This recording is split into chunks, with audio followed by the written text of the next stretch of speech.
अब हम विधिवत पिंडदान की प्रक्रिया आरंभ करेंगे और आप स्वयं इस पिशाच के नवीन शरीर ग्रहण करने के प्रत्यक्षदर्शी बनेंगे। सबसे पहले जनेऊ को अपने दाहिने कंधे पर ले आइए, जिसको आप सभ्य बोलते हैं। हाँ, प्रथम पिंडदान लीजिए। पहले हाथ में जल रखिए, तिल रखिए और पिंड रखिए। सामने अर्पण कर दीजिए।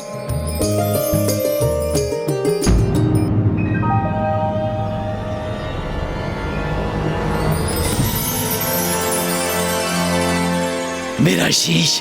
प्रथम दिवस के पिंडदान से यातना शरीर के शीश और कपाल का निर्माण होता है। द्वितीय दिवस के पिंडदान से यातना शरीर के ग्रीवा एवं कंधे उत्पन्न होते हैं।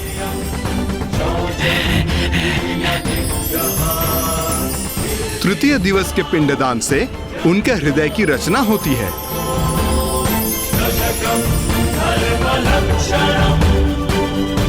चतुर्थ दिवस के पिंडदान से उनके पेट और पृष्ठ भाग का निर्माण होता है।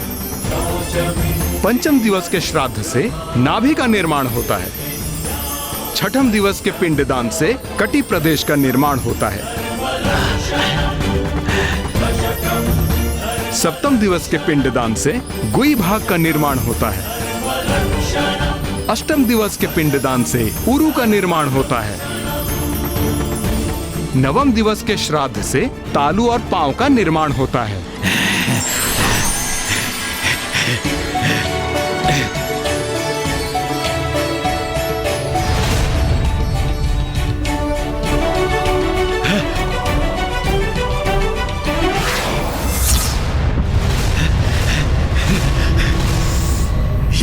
ये नवीन शरीर तो मुझे स्वीकार ही नहीं कर रहा है। शरीर ना सरलता से आत्मा को छोड़ता है, ना ही स्वीकारता है। इसके लिए तो आत्मा को बार बार प्रयास करते रहना होगा।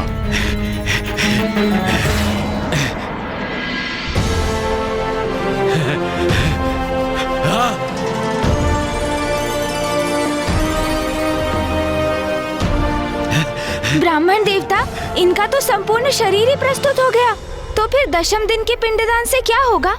उससे जो भी हो, तुम तो शीघ्र मेरा पिंडदान कर डालो पुत्र, क्योंकि अभी तक जो भी हुआ उससे बहुत प्रसन्न हूं मैं, क्योंकि मैं पुनः पूर्ववत हो गया हूं।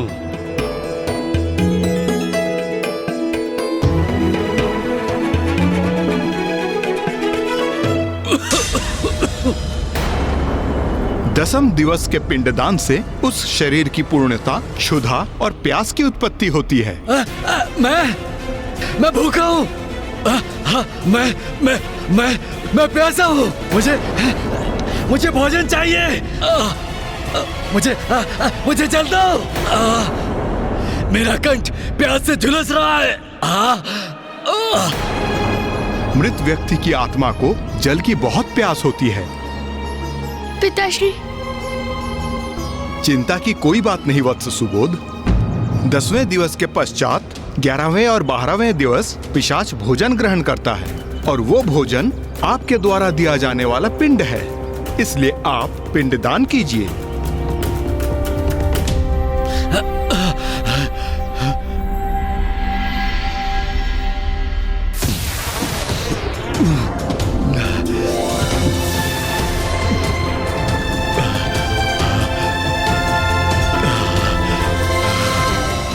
भोजन।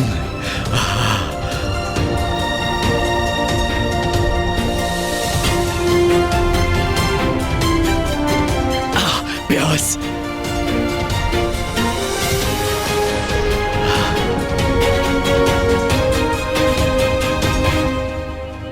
कितना प्यासा था मैं, अब तृप्त हुआ हूं मैं। वत्स सुबोध, अब आपको साहस का परिचय देना होगा। ये ब्राह्मण मेरे पुत्र को साहस रखने के लिए क्यों कह रहा है? आप ऐसा क्यों कह रहे हैं ब्राह्मण देवता? ऐसा क्या होने जा रहा है अब?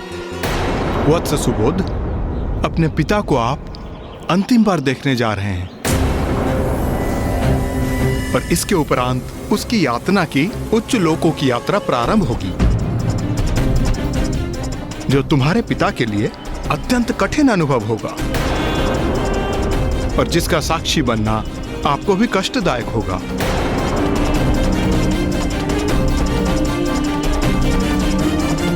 ब्राह्मण देवता, क्या इस यात्रा में मैं अपने प्रिय पिता की कोई सहायता कर सकता हूँ? हाँ वत्स, एक बार वो पृथ्वी की परिधि से बाहर निकल जाएं, तो यमलोक पहुंचने तक उनकी यात्रा का प्रत्येक दिवस हमारे लिए एक मास के समान होगा। इसीलिए प्रत्येक मास को आप उनका पिंडदान करोगे। यमलोक पहुंचने के उपरांत उनका एक दिवस हमारे लिए एक वर्ष के समान हो जाएगा। इसीलिए प्रथम वर्ष के उपरांत एक वर्ष के बाद ही पिंडदान करना आवश्यक होता है। किंतु मेरे पिता की मृत्यु को 1 वर्ष तो बीत चुका है। तुम्हारे पिता की मृत्यु को 1 वर्ष पूर्ण होने के कारण हम उनके लिए मासिक पिंडदान अभी एक के बाद एक साथ ही संपन्न करेंगे। ये गया में ही संभव है वत्स, इसलिए अब 13वें पिंड का दान करेंगे। पिताश्री, मैं आपका पुत्र सुबोध संपूर्ण विधि विधान से आपका पिंडदान और श्राद्ध पूर्ण करूंगा, क्योंकि अब मैं आपको और कष्ट में नहीं देखना चाहता हूँ। इसीलिए अब जो भी परिणाम हो, आप विश्वास रखिए पिताश्री, मैं संपूर्ण विधियों को संपन्न कर आपकी मुक्ति की प्रार्थना करूंगा। 13वां पिंडदान प्रारंभ करें वत्स।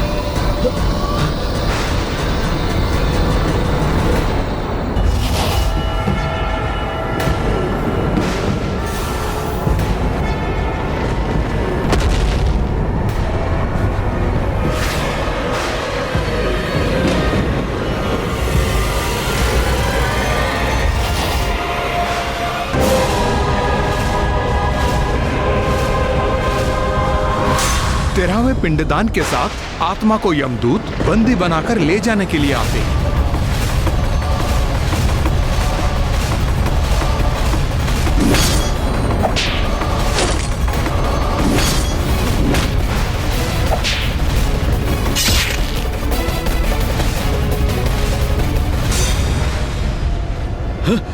मुझे कहीं नहीं जाना। मैं पिशाच योनि में ही कुशल हूँ। चलना तो तुम्हें अवश्य होगा। अपने पापों का परिणाम भुगतकर पर्वती जीवन में प्रवेश करने। पाप? मैंने कोई पाप नहीं किया। आप किसी अन्य ज्ञानरी को लेने आए होंगे। भूलवश मुझे दंड देने आ गए। हाँ, मैं तो एक मात्र पिशाच हूँ। और वैसे भी इस पिशाच योनि में अनेकों यातनाएं सह चुका हूँ मैं। तो और क्यों भुगतूं मैं? हाँ, और क्यों सहूं? नहीं, हाँ, मुझे कहीं नहीं जाना। ये आपने क्या किया गणेश जी? मुझे ऐसी मुक्ति थोड़ी चाहिए। हाँ, मुझे नहीं चाहिए ये यातना शरीर। मैं पिशाच बनकर ही कुशल हूँ। आप कह दीजिए इन यमदूतों को मुझे छोड़ दे और चले जाएं यहाँ से। मैं आपके साथ कैलाश लौट चलूंगा। वहीं किसी वृक्ष की शाखाओं में लटका रहूंगा। कह दीजिए इन्हें। हाँ हाँ। ज्ञानारी जी, आप अनंत काल तक पिशाच नहीं रह सकते। आपके पुत्र सुबोध ने आपका पिंडदान किया है, जिससे आपको पिशाच योनि से मुक्ति प्राप्त हो। और अब आपको मृत्यु उपरांत आगे के मार्ग पर जाना ही होगा। और इस कठिन यात्रा में आपका सहायक बनने हेतु सुबोध प्रत्येक मास आपका पिंडदान करेगा। ये सब आपका ही षड्यंत्र है ना? आपको क्या था ना, इस यात्रा में मुझे कष्ट होगा। मेरे जीवन में भी आपने मुझे दंडित किया, उससे संतुष्ट नहीं हुए आप। मृत्यु के बाद भी मुझे दंडित करना चाहते हैं आप? नहीं भैया, उन्हें जो कहना है उन्हें कहने दीजिए। वो अभी भयभीत है और जब भी उन पर भय छाता है तो वो उचित अनुचित का भेद भूलकर कुछ भी कह जाते हैं।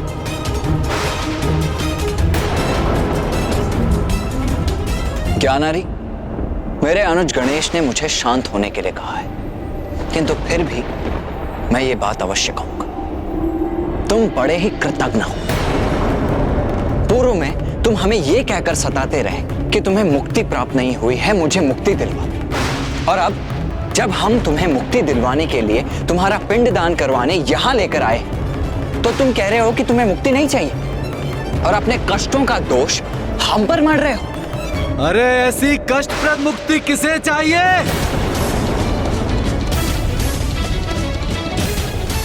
बंद करो ये अपना रोदन और विलाप। अब चलो यहाँ से। नहीं नहीं, मैं नहीं चलूंगा आपके साथ। नहीं, मैंने कोई पाप नहीं किया। मैं नहीं चलूंगा। हाँ। अच्छा, तुम ऐसे नहीं मानोगे। नहीं।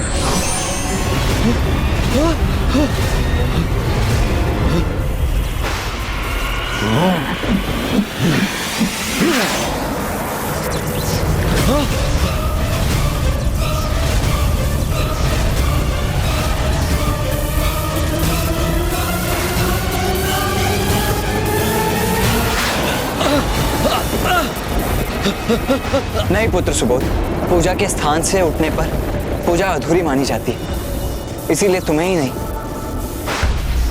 हम सभी को भी यहाँ स्थित होकर रहना होगा।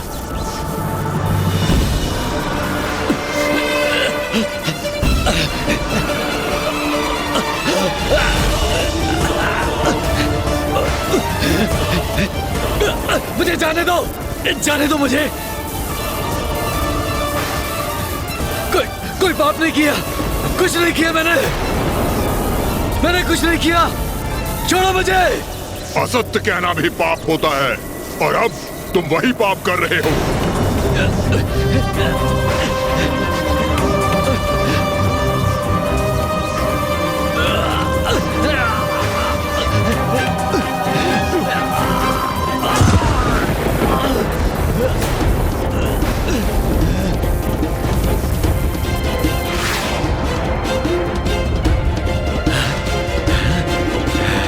तुम हमारा बहुत समय व्यर्थ कर चुके हो ज्ञानारी, और हमारा समय व्यर्थ हो ये हमें कदापि स्वीकार नहीं।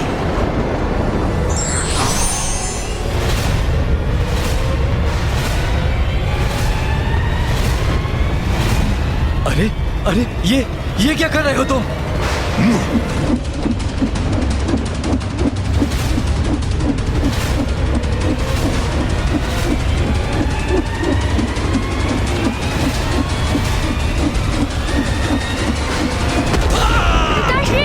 ज्ञानारी जी,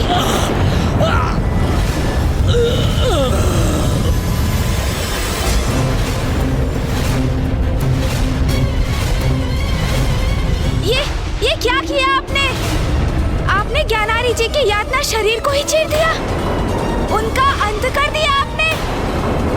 अब उन्हें मुक्ति कैसे प्राप्त होगी?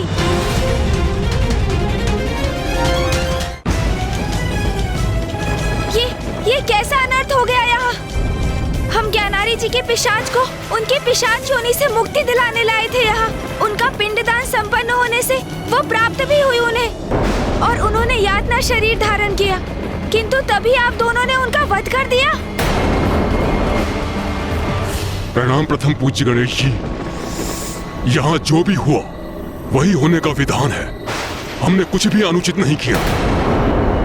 यातना शरीर यातना पाने के लिए ही धारण किया जाता है। ज्ञानारी ने अपने जीवन में जो भी पाप कर्म किए हैं उसके दंड स्वरूप उसको यातना भोगने के लिए ही ये यातना शरीर दिया गया है। किंतु आपने तो उसका अंत कर दिया है, फिर अब वो कैसे दंडित होगा?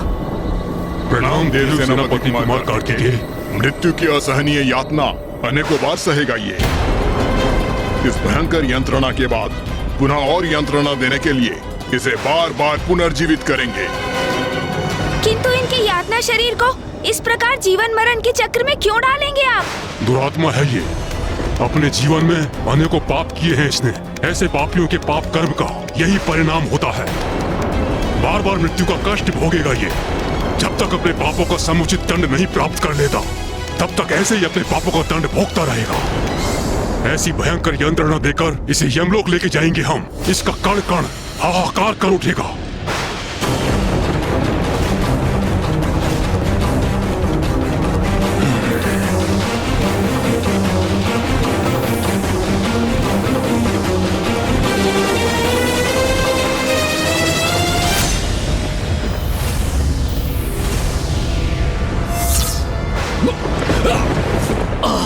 पिताश्री,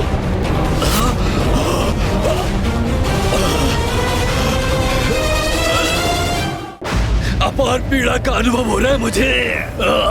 जैसे जैसे किसी ने खड़क से मेरे वक्ष पर वार कर दिया हो, किंतु मेरे शरीर पर कोई घाव शेष क्यों नहीं? मुझे इतना कष्ट क्यों हो रहा है? नवीन प्राण अवश्य फूकेंगे इसके शरीर में, किंतु पूर्व के कष्ट निरंतर सताएंगे इसे। जैसे जैसे आगे बढ़ेगा मृत्यु भोगेगा, जीवित होगा, उसकी कल्पना मात्र से इसका हृदय कांप उठेगा। ऐसी यातनाएं सहेगा ये। इन यातनाओं का कष्ट इसका पीछा नहीं छोड़ेगा। उन कष्टों का निरंतर अनुभव करेगा ये, जो प्रत्येक यातना के बाद और बढ़ते जाएंगे। इसीलिए तो कहा जाता है कि दुराचारी हंसते हंसते पाप कर्म में लिप्त रहते हैं, अपने पाप कर्मों का विचार नहीं करते और वो ये मानने की भूल करते हैं कि ईश्वर की दृष्टि उन पर नहीं है। और जो ईश्वर के अस्तित्व को नकार जाने का दुस्साहस करते हैं, समय आने पर इतनी यातना उनको भोगनी पड़ती है कि वो रुदन करते करते थक जाते हैं, उनके अश्रु सूख जाते हैं, पर उनके कष्ट कम नहीं होते।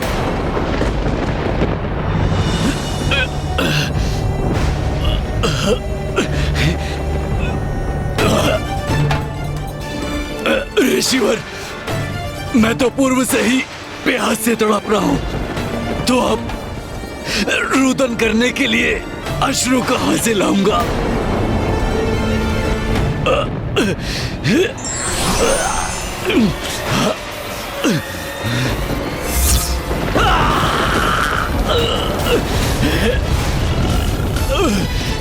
ज्ञानारी जी, अब तो आपके लिए यही एकमात्र मार्ग शेष है।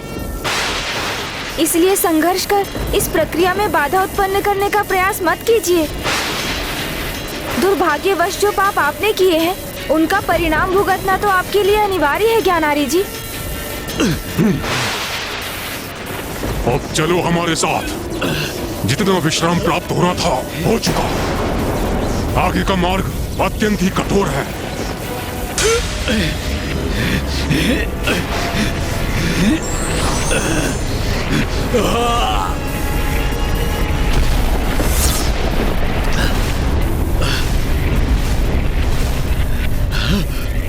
ये कैसा द्वार खुल रहा है मेरे समक्ष?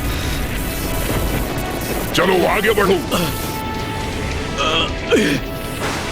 नहीं, मैं इस भयंकर द्वार में प्रवेश नहीं करना चाहता।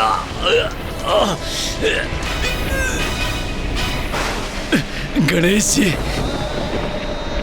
आप और कुमार कार्तिकेय मुझे यहाँ तक लेकर आए, मुझे मेरी पिशाच योनि से मुक्ति दिलाने में मेरी सहायता की।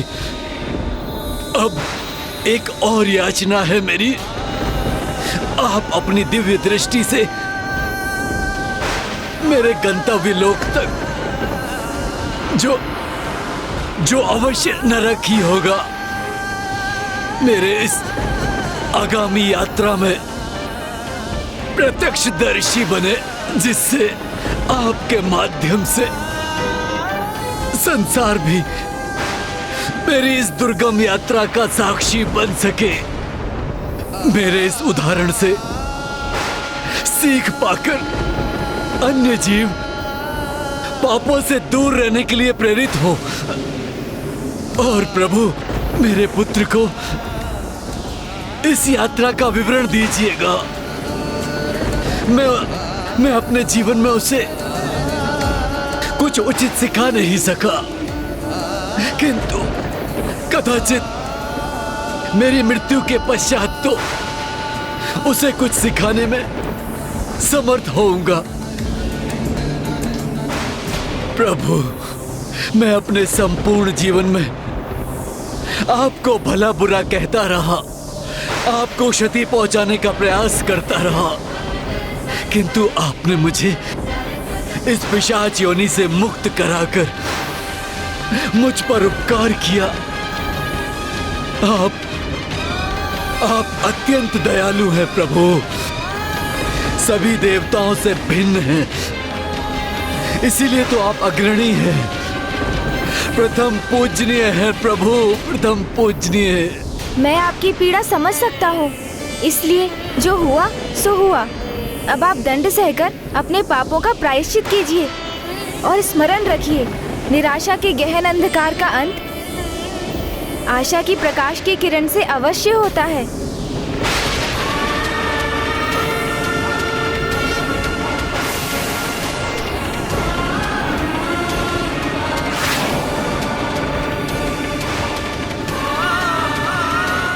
ज्ञानारी जी के जीवन की यात्रा तो समाप्त हो गई, किंतु अब तो यात्रा आरंभ हुई है।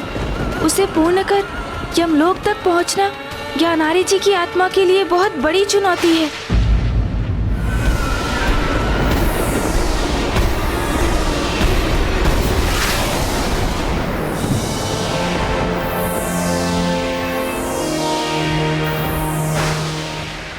अब हमें आज्ञा दीजिए गणेश जी और कार्तिकेय जी, हमें ज्ञानारी को आगे लेकर जाना है।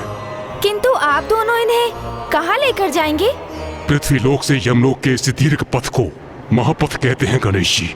इसकी आत्मा को यातना शरीर के साथ महापथ पर पड़ने वाले 16 पुरों के पार लेके जाएंगे हम। 16 पुर? किंतु इन पुरों में आत्मा के साथ क्या होता है? प्रत्येक पुर में मृत आत्मा अपने कर्मों के अनुसार फल भोगती है। जीवन में सत्कर्म करने वाली आत्मा को सुफल प्राप्त होता है और दुरात्मा को यहाँ पग पग पर भयंकर दंड प्राप्त होते हैं।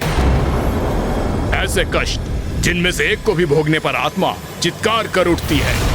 कहीं प्रचंड अग्नि में भस्म होता है वो, तो कहीं अन्य भक्षक जीव उसके शरीर के अंगों को नोच नोच कर अपना आहार बनाते हैं। कहीं उस पर अस्त्र शस्त्र शिलाओं आदि से प्रहार होता है, तो कहीं उसे कांटों कंकड़ आदि से भेदे जाने पर विवश होना पड़ता है। इन सब में उसका यातना शरीर पकड़े हुए सांप की तरह छटपटाता है, किंतु पग पग पर भयंकर कष्टों को सहकर दारुण स्वर में विलाप करते हुए आगे बढ़ने पर लाचार होता है। तो जब उसकी आत्मा अपने समस्त कर्मों के फल को भुगत कर उन 16 पुरों के पार पहुंच जाएगी, तो उस यातना शरीर का क्या होगा? 16 पुरों को पार करने के पश्चात ज्ञानारी का यातना शरीर हमारे प्रभु यमराज के समक्ष प्रस्तुत होता है, जहां वो इसके कर्मों के अनुसार उपयुक्त स्थान का निर्णय लेंगे। यदि इसके दंड के उपरांत भी उसके बुरे कर्म शेष रहे तो वो नरगामी होगा, किंतु यदि सत्कर्म शेष रहे तो वो स्वर्ग जाने का भागी बनेगा। अब हमें आज्ञा दीजिए प्रभु, ज्ञानारी अब प्रथम पुर तक पहुंच रहा होगा।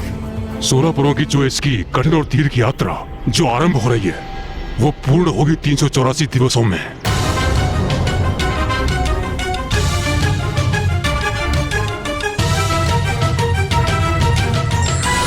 384 दिवस?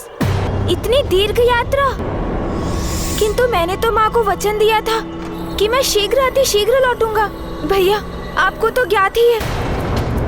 हम ज्ञानारी जी को शीघ्र मुक्ति दिलाने का प्रयास करेंगे, जिससे शीघ्र यहाँ आकर आपको एवं पिताश्री को मिलाने का प्रयास कर सके। माँ, ऋषि जगश्वी भी मरणासन अवस्था में है, माँ अकेली है। हमें पिताश्री को भी काशी लौटाने का कोई उपाय ढूंढना है, किंतु यहाँ भी ज्ञानारी और सुबोध के भले के लिए ज्ञानारी जी को दिए वचन से बंध गया हूँ मैं। उनकी यात्रा संपन्न होने तक यहीं रहना होगा मुझे। अब इस दुविधा को कैसे सुलझाऊं मैं? यहाँ भी कैसे रहूं और काशी लौटकर माँ को दिया वचन कैसे पूर्ण करूं मैं? ओम नमः शिवाय, ओम नमः शिवाय, ओम नमः शिवाय, ओम नमः शिवाय। ईश्वर, प्रभु शीघ्र ही लौटते होंगे। ओम नमः शिवाय। स्वामी, पुत्र गणेश और कार्तिकेय शीघ्र यहाँ लौटेंगे और फिर वो आपके अंश को यहाँ मुझ तक लाने का कोई उपाय अवश्य ढूंढ लेंगे।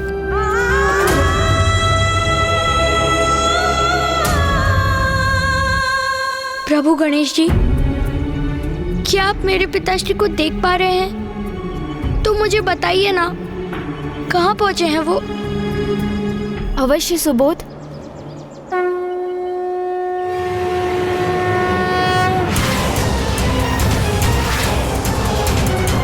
हाँ वत्स सुबोध, मैं अपनी दिव्य दृष्टि से ज्ञानारी जी को देख पा रहा हूँ।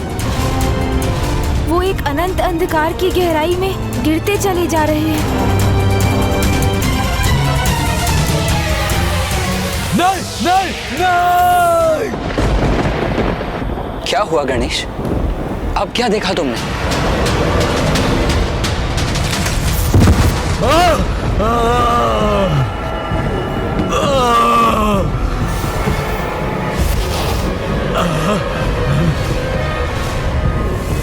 उठो, अभी तुम्हें महापथ पर यमलोक की ओर आगे बढ़ना प्रारंभ करना है।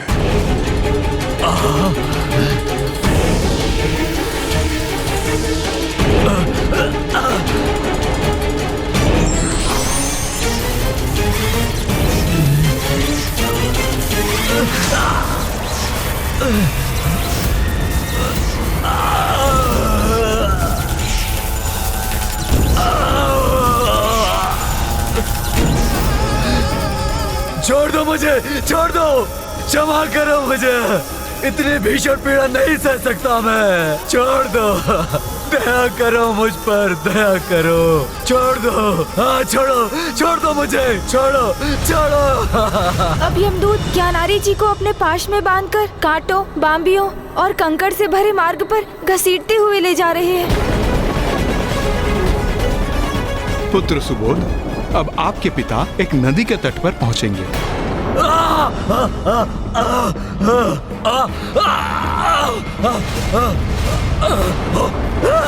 अब हम पुष्प भद्रा नदी के तट पर हैं।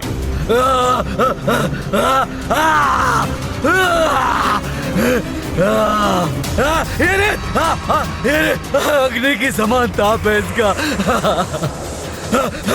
इसके प्रचंड ताप से झुलस रहा हूं मैं।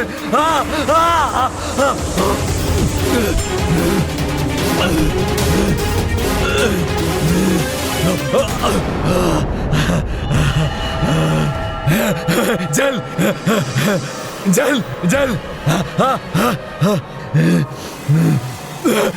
प्यास प्यास प्यास लगी है मुझे।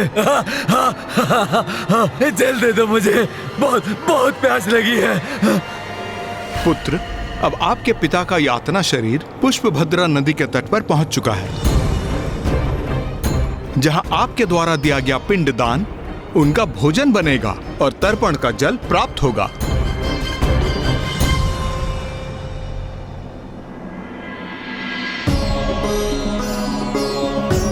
इदं पिंडम ते मया दीयन्ते तो प्रतिष्ठन्ताम्।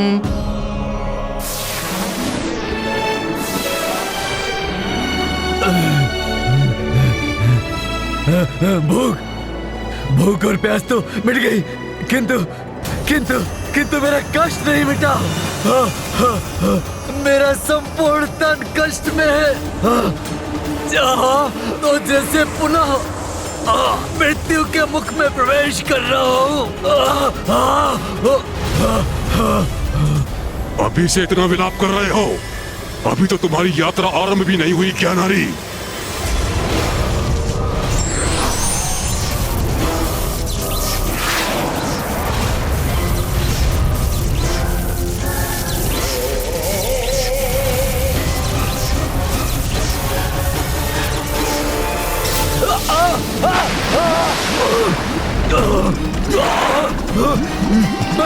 मैं डूब रहा हूँ। ये जल तो अपने ताप से प्रताड़ित कर रहा है मुझे।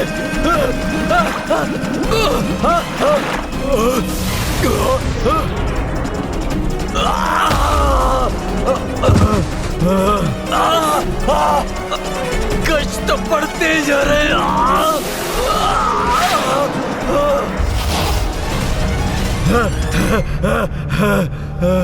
क्षमा करो मुझे, दया करो मुझ पर। मैं ये कष्ट और नहीं सह सकता, नहीं सह सकता मैं। ये यमपुर है, महापथ पर पड़ने वाला पहला पुर, जहाँ उन आत्माओं को दंड दिया जाता है जिन्होंने अपने जीवन काल में अपने माता पिता का अपमान किया हो। नहीं, नहीं, नहीं, मैंने अपने माता पिता का कभी अपमान नहीं किया था, कभी नहीं किया था। हमने तो सम्मान किया है, सम्मान, कभी कभी अपमान नहीं किया। ज्ञानारी जी, यमदूतों से असत्य वचन कहना व्यर्थ है। उनसे आपका कोई सत्य छिपा नहीं। क्या हुआ प्रभु गणेशी? मेरे पिता कुशल तो है ना? नहीं वत्स सुबोध, अब वो याम्यपुर पहुंच गए हैं, जहां उन्हें अपने एक पाप का भीषण दंड प्राप्त होगा।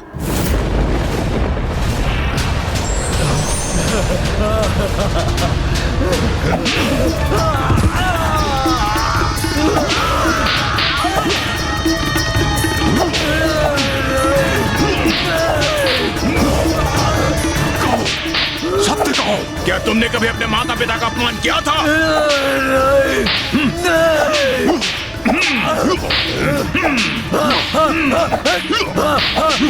किया था।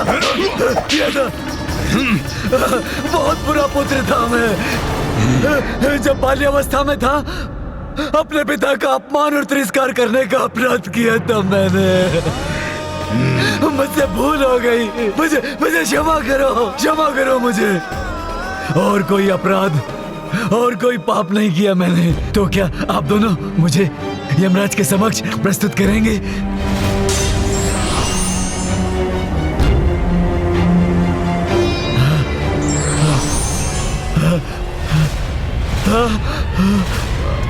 नहीं, नहीं, गदा का प्रहार मत कीजिए, नहीं।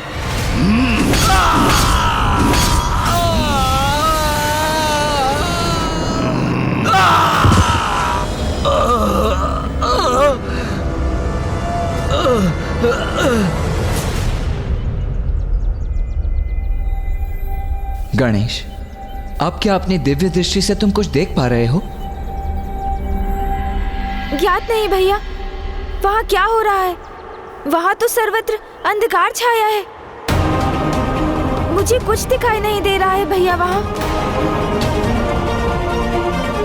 ऐसे अंधकार का अर्थ तो ये है कि वो शौर्यपुर पहुंच चुके हैं। ऋषिवर, वहाँ आत्माओं के साथ क्या होता है? ऐसा सुना जाता है वत्स कि शौर्यपुर के राजा अत्यंत भयंकर हैं और उसके दर्शन मात्र से आत्मा भयभीत हो जाती है और कुछ यातना शरीर तो वहां से आगे बढ़ने में असमर्थ हो जाते हैं। ये कहाँ आ गया मैं? यहाँ तो सर्वत्र अंधकार ही अंधकार है।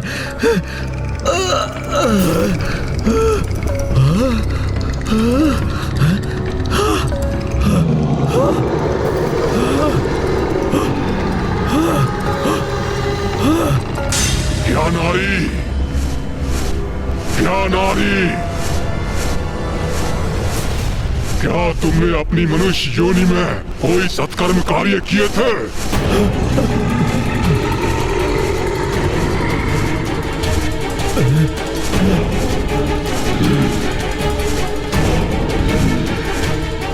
हत्या का महापाप किया है तुमने। धर्म कर्म में लीन ऋषि मुनियों की हत्या की है तुमने।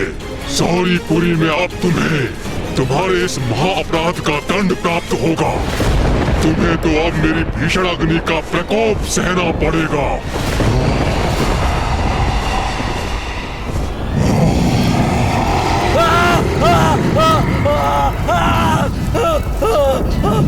मैं इस अग्नि से भस्म हो रहा हूँ। क्षमा करो मुझे, क्षमा करो, क्षमा करो। मैंने अपने जीवन में इतने दुष्कर्म क्यों किए?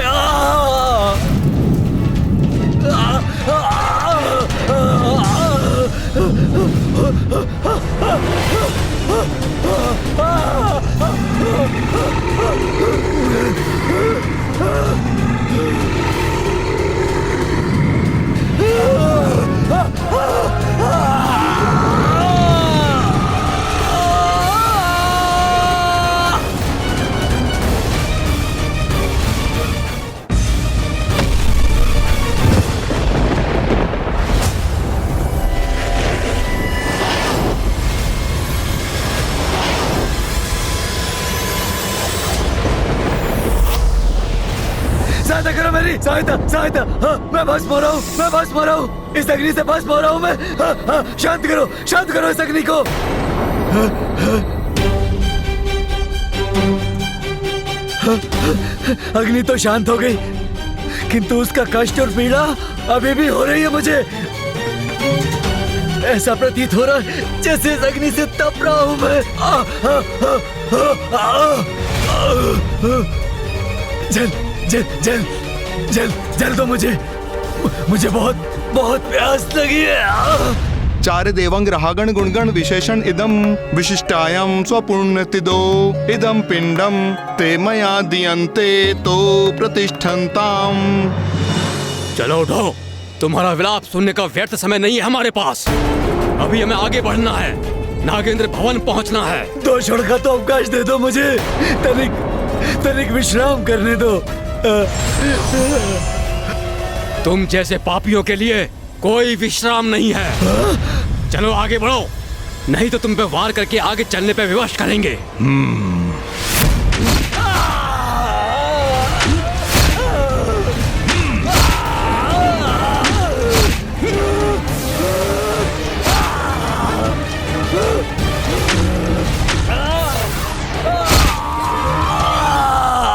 तृतीयपुर नगेंद्र भवन पहुंच गए हैं, जहां ज्ञानारी जी को अपने जीवन काल में कोई भी यज्ञ ना करने का दंड प्राप्त हो रहा है।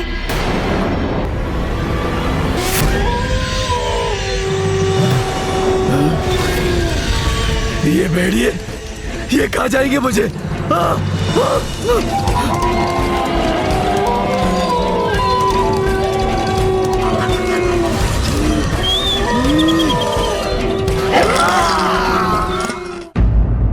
अब वो चतुर्थपुर गंधर्व नगर पहुंच गए हैं, जहां ज्ञानारी जी ईश्वर की पूजा में अवरोध उत्पन्न करने के लिए दंडित हो रहे हैं।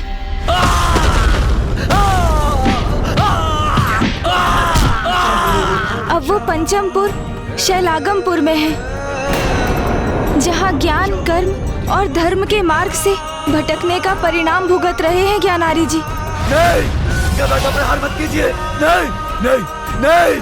वो षष्ठमपुर क्रोंचपुर में है, जहां अपने ही पुत्र एवं अपने राज्य के अन्य बालकों को प्रताड़ित करने के दंड स्वरूप ज्ञानारी जी पर भीषण गदा प्रहार हो रहा है।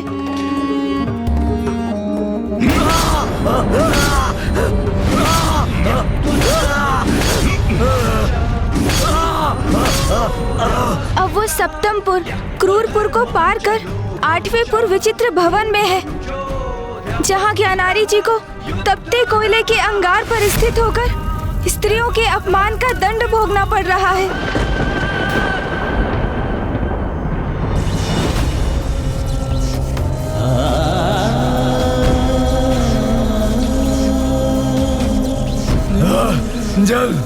जल दो मुझे, भोजन दो मुझे।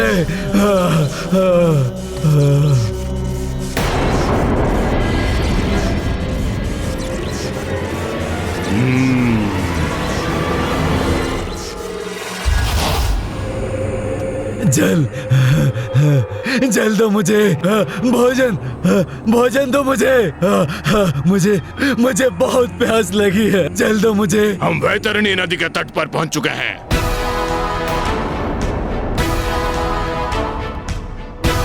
हमें इस नदी को पार करना है।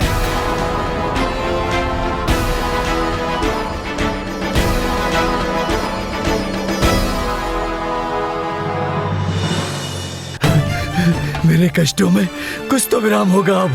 इस नदी को पार करते समय मैं इस नौका पर तनिक विश्राम तो कर सकूंगा।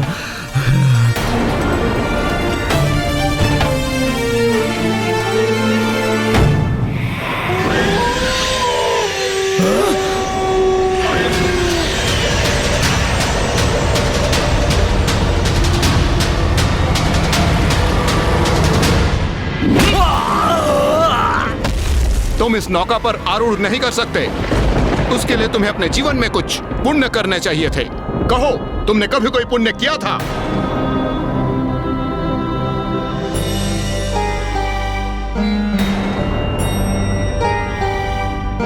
प्रणाम।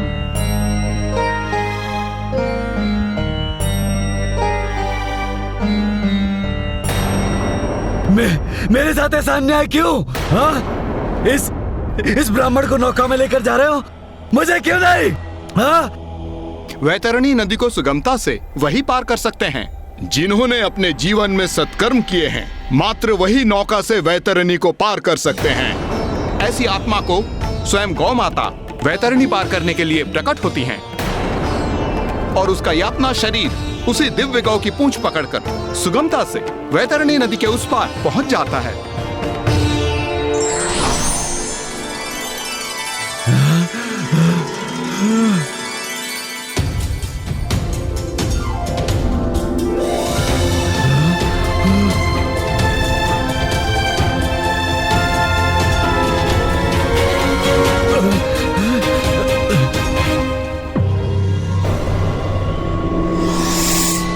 क्या तुमने अपनी जीवन में कभी सत्कर्म या गोदान का पुण्य कमाया है?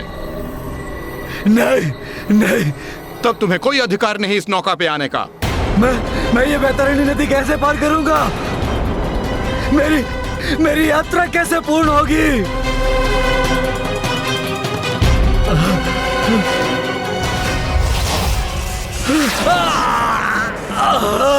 वैतरणी नदी तो तुम्हें पार करनी होगी, किंतु नौका पर नहीं।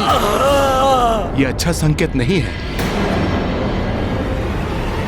किंतु क्यों ब्राह्मण देवता? क्योंकि अब यहाँ से वैतरणी नदी प्रारंभ हो गई और यह वैतरणी नदी तो मांस मदिरा का आहार करने वाले जीव जंतुओं से भरी पड़ी है। अपनी यात्रा को आगे बढ़ाने के लिए ज्ञानारी को वैतरणी नदी तो पार करनी ही होगी। किंतु इस प्रयास में उनकी यातना शरीर की यदि मृत्यु हो गई तो यमदूत उसे पुनः जीवित करके उनकी ये यात्रा पुनः प्रारंभ करेंगे। ज्ञानारी जी को बिना प्राण खोए एक ही प्रयास में वैतरणी नदी को पार करना होगा, अन्यथा यमदूत उन्हें बार बार जीवित करते रहेंगे और ज्ञानारी जी को आरंभ से पुनः अपनी यात्रा आरंभ करनी होगी। ज्ञानारी, वैतरणी नदी तो तुम्हें पार करनी होगी, किंतु नौका पर नहीं।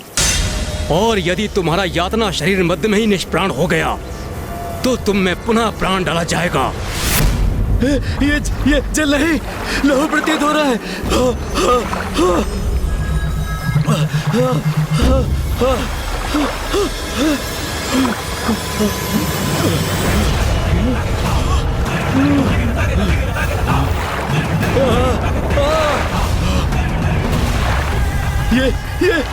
ये क्या बड़ा चला रहा है मेरी ओर? ये किसकी वजह है?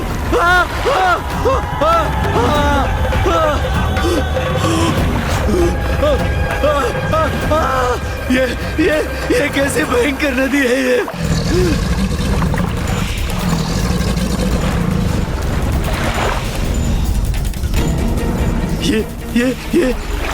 ये किसके नेत्र घूर रहे हैं मुझे, जैसे मुझ पर घात लगा रहे हो।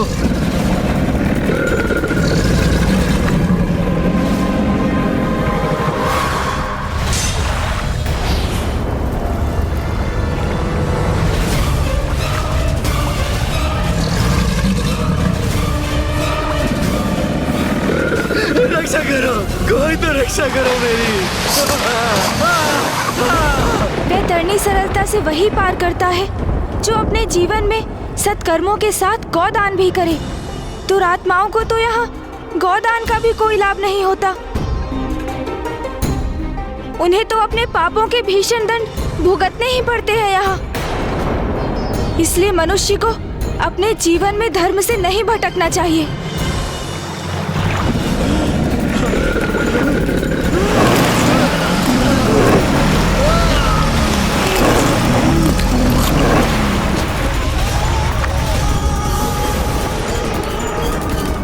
इसका यातना शरीर तो निष्प्राण हो गया। इसे पुनः प्राण देंगे, तभी तो ये जीवित अवस्था में कष्ट भोगते भोगते वैतरणी पार कर पाएगा।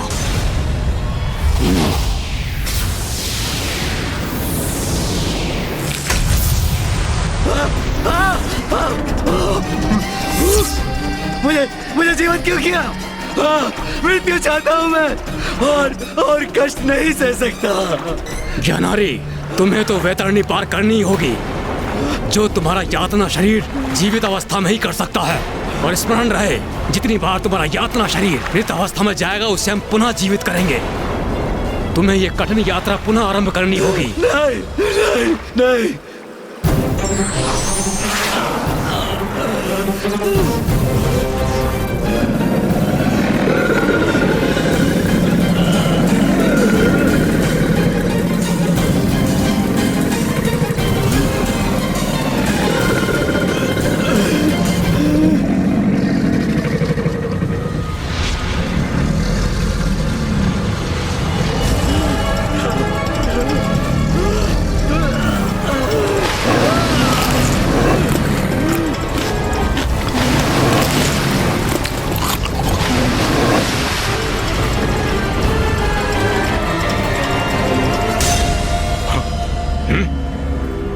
ये ज्ञानारी कहाँ चला गया? प्रतीत होता है ज्ञानारी का यातना शरीर यातना सहते सहते निष्प्राण हो गया, किंतु उसे पुनः अपनी कठिन यात्रा आरंभ करनी होगी।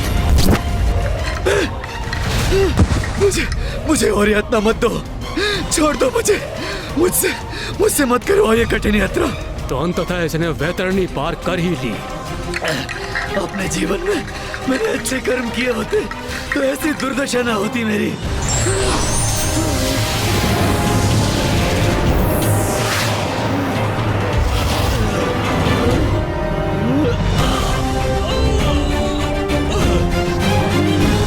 शरीर को तो यथावत कर दिया तुमने, किंतु अभी भी कष्ट हो रहा है मुझे, जैसे वो भयंकर जीव मेरे शरीर को नोच नोच कर मेरा भक्षण कर रहे हो।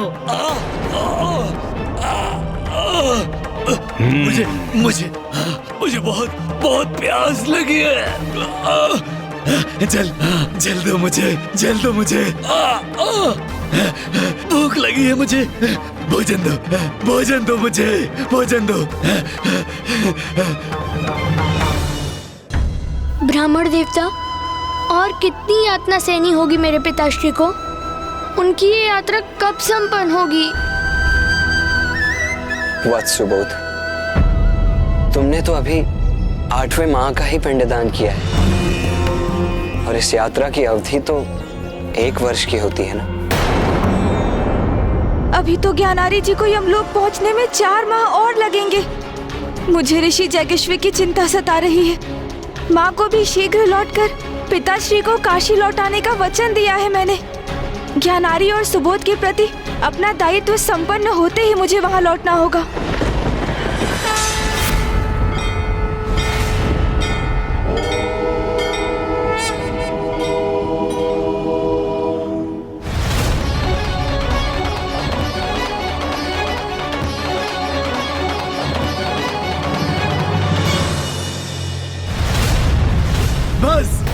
बस और नहीं, मैं और नहीं कर सकता। बस। जब अपने जीवन में पाप कर्म कर रहे थे, तब तुम कहते कि नहीं, मैं नहीं कर सकता, तो आज तुम इतने कष्ट के भागी नहीं बनते। किंतु हम अभी तो महापद के अर्ध स्थान पर ही हैं। अभी तो तुम्हें और कष्ट सहने होंगे। अभी हम नवेपुर ब्रह्म पथ पर पहुंचेंगे, जहां तुम्हें और दंड मिलेगा। नहीं। अपनी प्रजा को आतंकित करने का, अपनी शक्ति से उन्हें अपने समक्ष झुकने को विवश करने का दंड देने हेतु यमदूत ज्ञानारी जी पर परित प्रहार कर रहे हैं।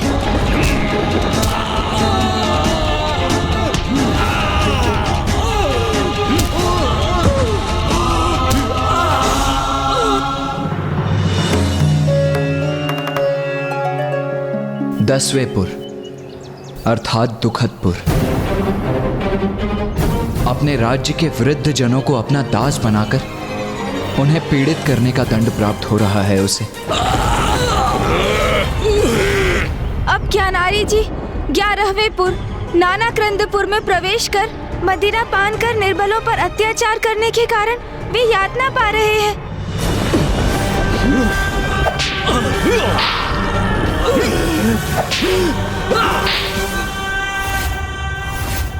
12वें पुर अर्थात सुप्त भवनपुर में ज्ञानारी को अपने राज्य में स्थित भगवान के मंदिरों और उनके श्री विग्रह नष्ट करने के पाप का कठोर दंड प्राप्त हो रहा है। 13वें और 14वें पुर रौद्रनगर और पर्योवर्षण में ज्ञानारी जी को स्वयं को ईश्वर घोषित करने का दंड दिया जा रहा है।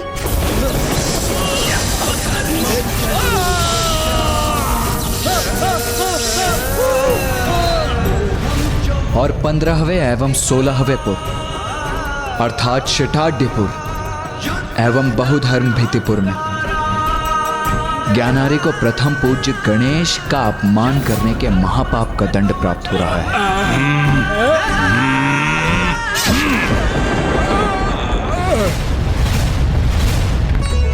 अदपूर्वचारित दिवंग ग्रहागण गुणगण विशेषण इदम विशिष्टायाम स्वपुण्यतिदो इदम पिंडम ते मया दियन्ते तो प्रतिष्ठन्ताम।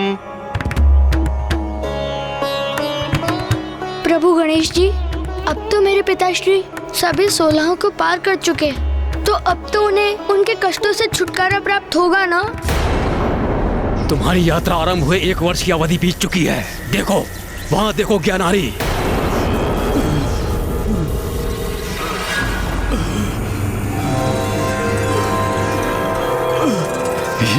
ये सीढ़ियां मुझे यमलोक में स्थित यमराज तक ले जाएंगी। ज्ञानारी, अब हम यमलोक के बहुत निकट पहुंच चुके हैं। अब तुम्हें तीव्र से ये सीढ़ियां चढ़कर यमराज तक पहुंचना होगा।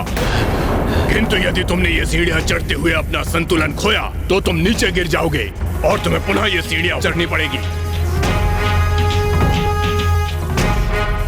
ज्ञानारी जी अब अपनी यात्रा के अंतिम पड़ाव पर हैं। एक बार ज्ञानारी यमलोक पहुंच जाए तो यमराज को ज्ञात हो जाएगा कि वो अपने समस्त पापों का दंड भुगत चुका है और तब वो उसके साथ उचित न्याय करेंगे, है ना? हाँ कुमार कार्तिकेय, गणेश जी, ये सत्य है कि ज्ञानारी इन 16 पुरों की यात्रा में अपने अनेक पापों का दंड प्राप्त कर चुका है, किंतु उसकी यात्रा का ये अंतिम पड़ाव सबसे कठिन और चुनौतीपूर्ण होगा। किंतु ऐसा क्यों ब्राह्मण देवता?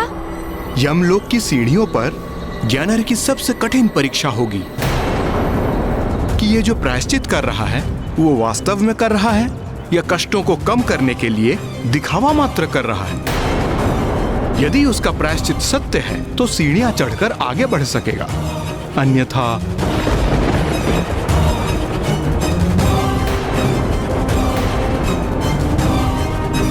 वो नीचे गिरेगा और उसे ऊपर चढ़ना पुनः आरंभ करना होगा।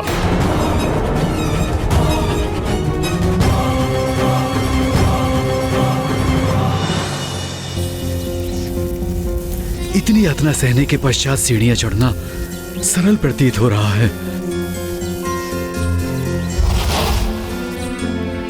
अब तुम्हें पाश से बांधने की आवश्यकता नहीं है। वैसे भी यहाँ से तुम कहाँ भागोगे? तो बताओ ज्ञानारी, क्या अपने जीवन में किए गए पाप कर्मों का पश्चाताप है तुम्हें?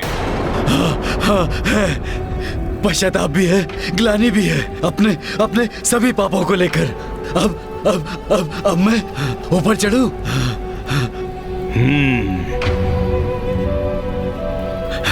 मुक्ति अब प्राप्त होगी मुझे, मुक्ति।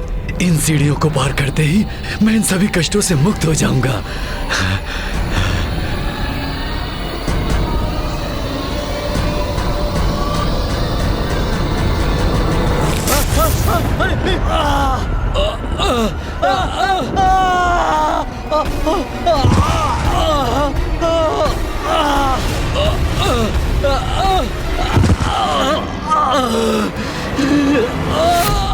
ज्ञानारी जी संतुलन खोकर नीचे गिर गए। अंततः हुआ वही जो ब्राह्मण देवता जगराव जी ने कहा। जब तक ज्ञानारी सच्चे हृदय से पश्चाताप नहीं करता वो सीढ़ियां चढ़कर यमराज तक कदापि नहीं पहुंचेगा। क्या हुआ ज्ञानारी? तुमने अपना संतुलन खो दिया, नीचे गिर गए। तुम तो अपने पापों के लिए पश्चाताप से भरे हो ना, तो ऊपर क्यों नहीं चढ़ पाए? गिर क्यों गए?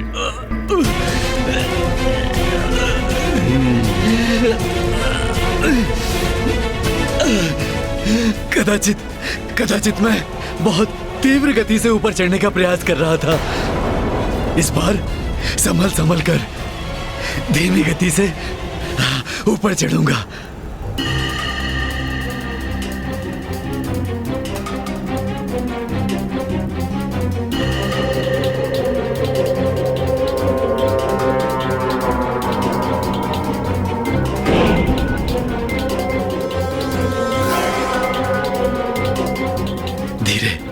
धीरे धीरे आगे बढ़ूंगा तो अवश्य अपना संतुलन बनाए रखने में और ऊपर यमराज के समक्ष पहुंचने में सक्षम होऊंगा मैं, जो मेरे साथ न्याय कर मेरे आगामी लोक को निर्धारित करेंगे।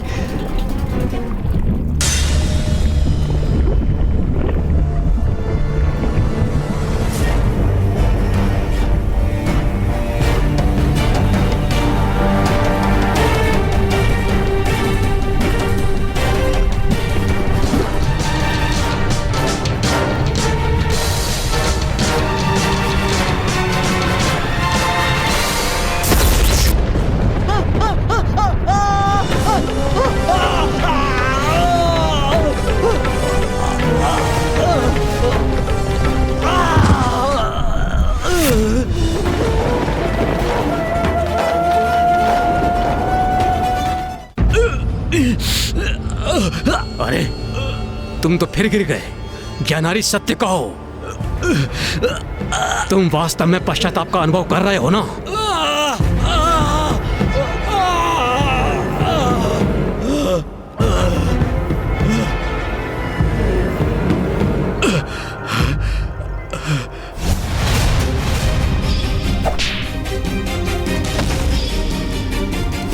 मैंने गणेश जी के नाम का जाप आरंभ किया है। आप मेरा सुझाव माने तो आप भी मेरे साथ गणेश जी के नाम का जाप आरंभ कीजिए। बहुत सुंदर और मधुर है उनके नाम का जाप।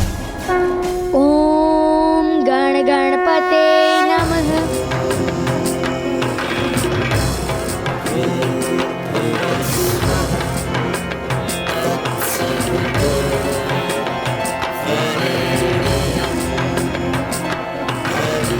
प्रभु गणेश जी, अब आप ही मेरा मार्गदर्शन कीजिए। ओम गणेशाय नमः। ओम गणेशाय नमः। ओम गणेशाय नमः।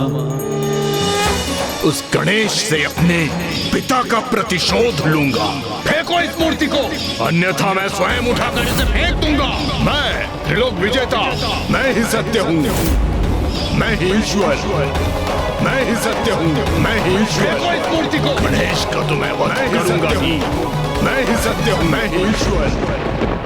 बहुत बड़ा पापी हूं मैं। अनेकों पाप कर्म किए हैं मैंने।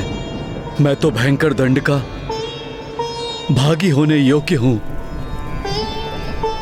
अपने जीवन में मैंने पुत्र, पिता, पति होने के किसी भी दायित्व का अथवा जीवन के किसी भी धर्म का पालन नहीं किया। दुर्बलों को सताया, उन पर अत्याचार किया। प्रथम पूज्य गणेश जी का अपमान करने का घोर पाप किया है मैंने। अपने सभी पापों के लिए मैं आपसे क्षमा याचना करता हूं। क्षमा कीजिए प्रभु, क्षमा कीजिए मुझे। प्रभु गणेश जी, मुझे क्षमा कीजिए। मुझ पापी को क्षमादान दीजिए प्रभु, क्षमादान दीजिए प्रभु।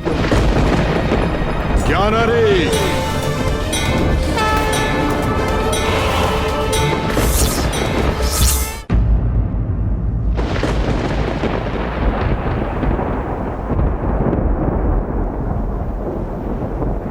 प्रणाम यमराज। ज्ञानारे, तुम्हारे पुत्र सुबोध ने विधिवत रूप से तुम्हारा श्राद्ध और पिंडदान संपन्न किया है। तुम्हारे पापों के लिए यमलोक मार्ग सोलापुर में तुम्हें उसका दंड भी प्राप्त हुआ है। अब मुझे ही निर्णय लेना होगा कि मैं तुम्हें कहां भेजूं।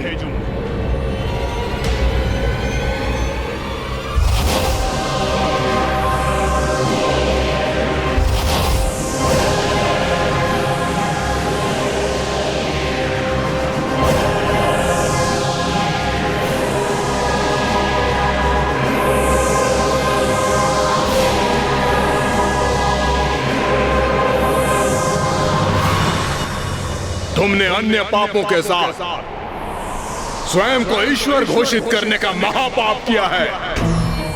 उसका दंड तुम्हें भोगना ही होगा ज्ञानारी। यमराज,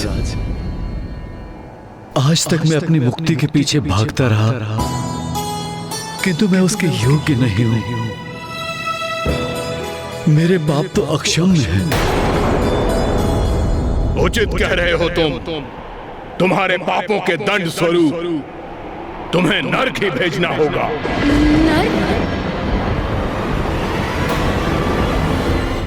धन्यवाद, धन्यवाद यमराज, धन्यवाद।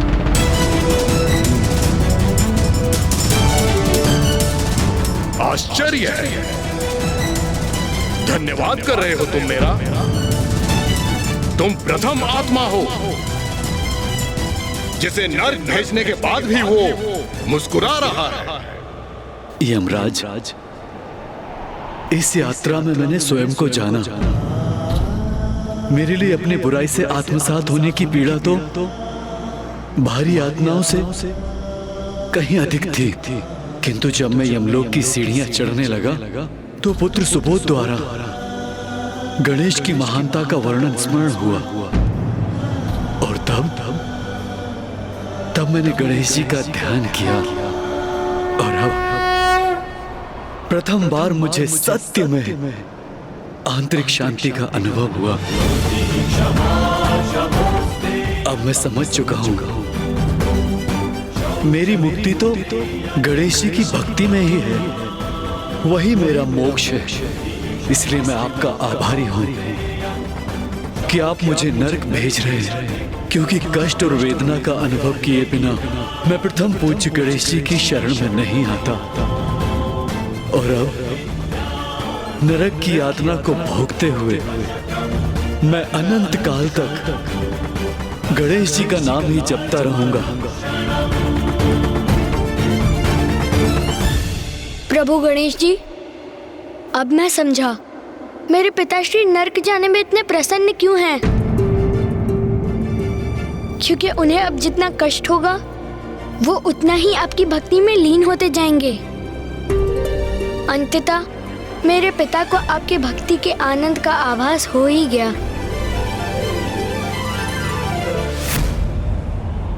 तो उचित है, अब तुम नरक की ही यातना सहो।